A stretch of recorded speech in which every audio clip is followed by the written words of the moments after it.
Shalom, saudara yang dikasihi Tuhan, pernahkah kita merasa berada di titik terendah dalam hidup? Bagaimana rasanya?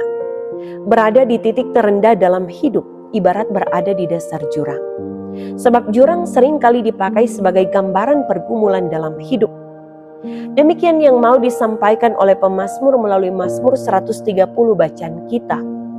Sebuah mazmur siara juga mazmur permohonan.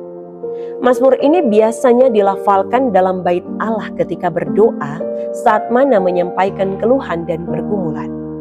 Mazmur 130 ini dimulai dengan kalimat, "Dari jurang yang dalam aku berseru kepadamu ya Tuhan."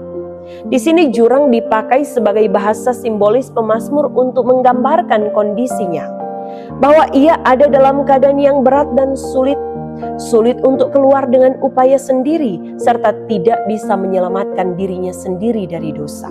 Hidupnya penuh kesesakan, tidak berdaya. Dia tengah berada di titik terendah dalam hidup.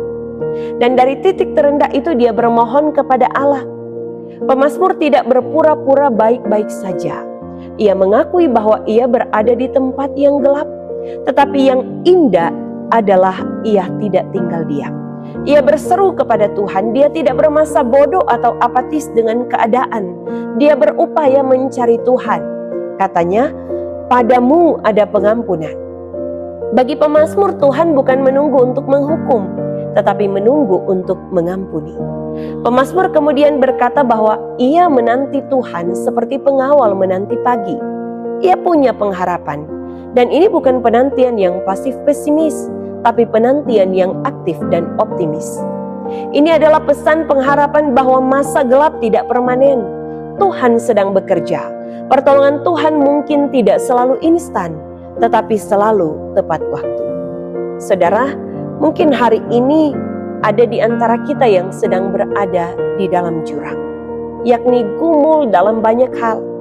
Firman Tuhan hari ini mengingatkan, jangan berhenti berseru, jangan berhenti berdoa pada Tuhan. Jangan tinggal diam. Namun jangan jadi orang yang nanti datang pada Tuhan kalau ada di dalam jurang yang dalam. Datang pada Tuhan dalam segala keadaan adalah sebuah keharusan. Ketika bersyukur pun ketika dalam gumul dan persoalan. Tuhan harus menjadi tempat untuk bercerita dalam segala hal. Bukan orang atau media lainnya. Tuhan adalah tempat yang tepat untuk bercerita lewat doa. Walau pergumulan tak segera usai dan selesai saat berdoa, tapi berdoa pada Tuhan memungkinkan kita peroleh kekuatan melewatinya. Hidup dalam bayang kesalahan tidak membuat orang maju. Karena itu jika kita merasa bahwa kita berdosa, akuilah itu di hadapan Tuhan. Jangan betah hidup dalam dosa, datang dan akui, Tuhan pasti mengampuni. Dan kalau sudah diampuni, berkomitmenlah untuk sonyanda mau baking ulang.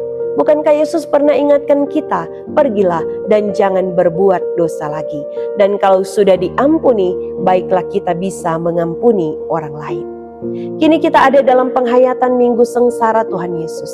Ingatlah firman ini, sebesar apapun dosa kita, kasih Tuhan selalu lebih besar.